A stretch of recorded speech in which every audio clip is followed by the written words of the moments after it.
You ever gone to an acupuncture therapist or a massage therapist or physical therapist, and they find the point, and you go, how do you find the point every time? It always hurts. It's called the magnetic effect of skin. And why it's important for people who are trying to heal is because certain individuals have the ability to feel other people. Do you ever find yourself being a bit empathic? That's what they call it, right? They call it magnetic. It's because some people's fields are very, very healthy and some are very drawn in. And you have the ability to feel the areas around a person's body where the field is small. So there's a difference. Some of us who are in chronic conditions that are sick have to be very aware about which people they hang around. Because if your field's already small, you can't hang around people that have small fields. Why? It could pull you down. Make sense? Polarity. You can measure the voltage off skin. It's easy. Get a voltmeter.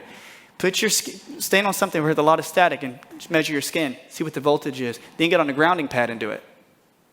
You share electricity. You share information with individuals. When you walk into the room and you feel somebody who doesn't feel right, like something's not right with that guy.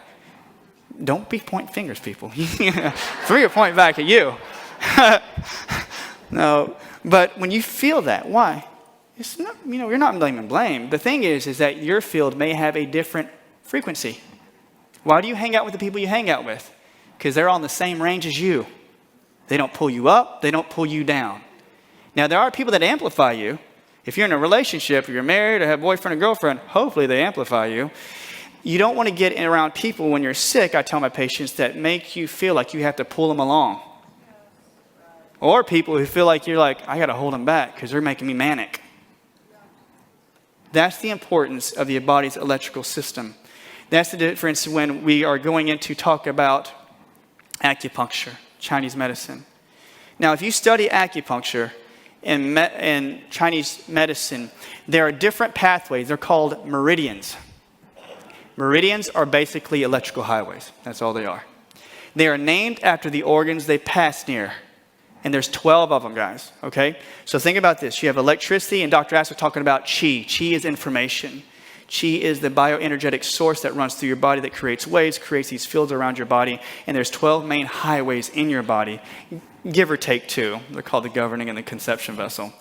And these 12 main highways are connected end to end.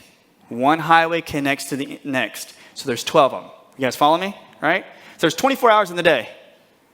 So that means 2 hours out of every day, the highway needs a repair crew to come mend the highway, to restore electricity to that specific highway, i.e. the organs. So if I talk to you and Dr. Ass was talking about what? The liver. The liver is being repaired from 1 to 3 a.m. So if you get up at 1 to 3 a.m., what's happening is this. Your body has an innate intelligence to go fix the liver, but if you have somebody that has cancer, or parasites, or Lyme, that liver is congested with blood trying to filter that stuff out of your blood all night, and your body goes, I need more of the road crew. Bring me more reinforcements. I'm going to rob it from the spleen. I'm going to rob it from the lungs. Anybody give me some energy. And what do? Wake up, because it's going to rob your pineal gland of energy, and you're just going to wake up. So be very attentive to what? When you wake up. The meridian clock, the Ori cycle, your circadian rhythm. So if you look at your symptoms, guys, this is just top of it. You guys would not believe how mind numb I get when I do Chinese medicine classes. Oh, man. Anyway, when you look at the time frame that something occurs, let's look at the lungs, 3 to 5 a.m. If you look into the next chart, I'm going to show you. If you get up at 3 to 5 a.m., I always ask my patient, did you have chronic bronchitis when you were a kid? Did you have chronic strep around your throat? Did you cough all the time? Or did your mother or father have chronic lung issues, tuberculosis, cancers? And they usually say yes. Why? Side note, anybody heard of epigenetics? As your parents become weakened from a condition, they give you the same cellular DNA information to you. That means you'll have the same weak tissue, like a lung tissue. And that would mean that you can't expel toxins as well as the next person. So you don't have the same condition as your parent, but the same weaknesses. So then I go into, why are you waking up at 3 to 5 a.m.? Are you grieving about something? Are you crying about something? Or you're not processing it. So be very mindful of the chart about when you wake up. Because you see how it's the pie chart, guys? You see how the lung is 3 to 5 a.m. up in the corner, right there? You go to the very opposite to the bladder, 3 to 5 p.m. So you could have a person with a UTI, chronic kidney infections. It'll start pulling from the lung. They call that the CO. See how it starts to work together. I want to say this. I'll get into this. I just want to show you something funny before I have to go. I only have 2 minutes left.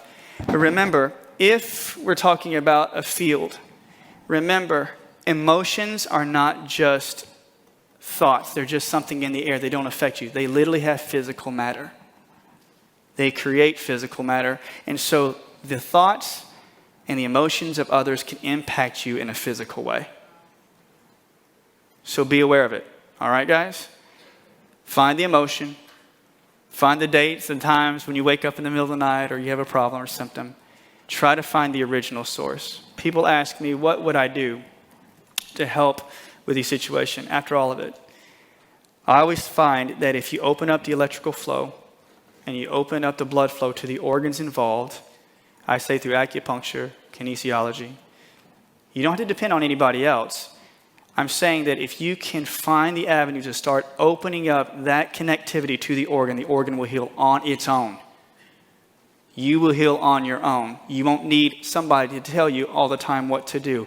If you give proper blood flow restitution to the organ system that's weak from the emotion, the organ will do what it's supposed to do on its own and heal you metabolically. It'll also help you process your emotions. And remember, it's all like the iPhone. If you open up free space on your hard drive, what do? You have more capacity to process more information. That's right. If you have to fill it up again, what does it help you do? If you go into a stressful job that you don't like, you still have the capacity to handle the stress in the day because you keep clearing off the old junk.